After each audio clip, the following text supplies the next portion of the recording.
The idea of the boot camp came about because what we work for in One Groove is a more sustainable, more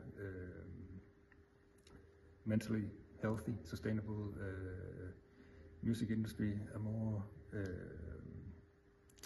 equitable music industry also.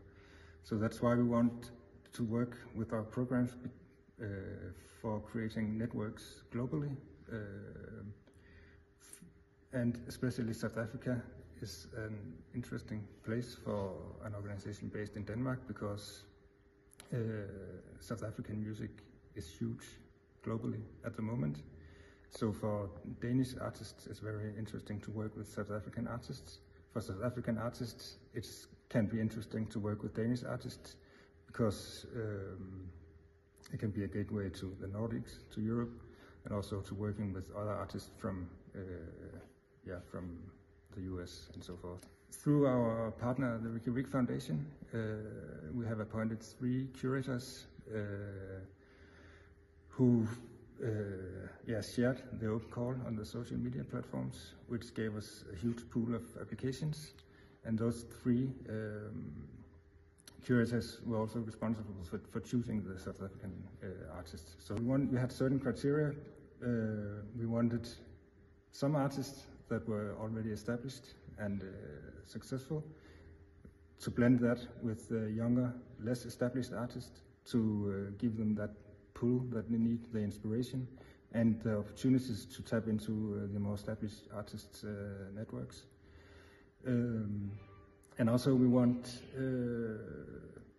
an even gender representation, and so that's also important for us. There were 4 artists from Durban joining the camp. So what actually happens is that we sit down, have a talk, present each other, and then go into the actual writing sessions as it's happening upstairs right now. So the important thing is that everybody comes with a certain unique sound, genre, their experience, their cultural, their personal background, and brings that to the room, and try to leave the ego at the door so that these things can blend.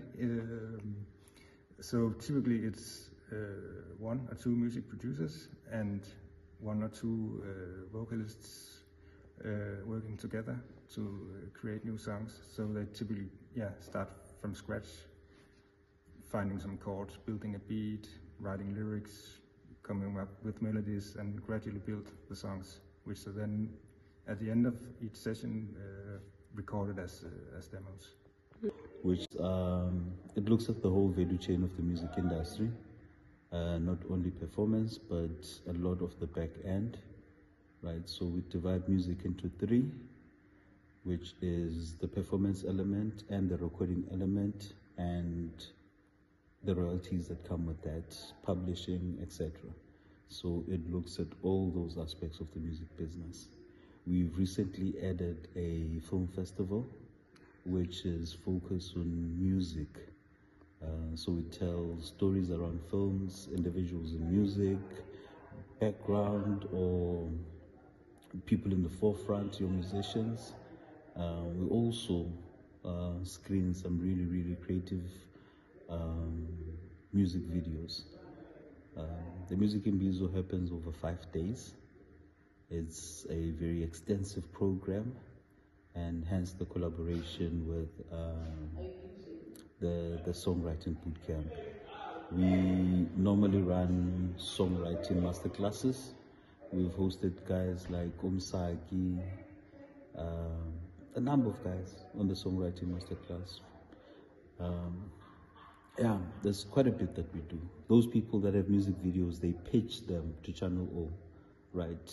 Usually it's a mix of channels that play music videos, but they play their music video, they bring it, play it, and then those guys have to look at it and say what might be wrong with it, why would it work, or will it work or will it not work for their spaces. So they do that. And then we have something called music listening sessions, where what these guys are doing here, they get to pitch it to record labels, a number of people, and music compilers as well from a number of radio stations. So they sit in the front, we play the music, and everyone is hearing it for the first time. And then any of those music compilers are able to say, this is the style that works for our radio station, we are interested. And then they get to interact with whoever that artist is or the record label that is pitching music.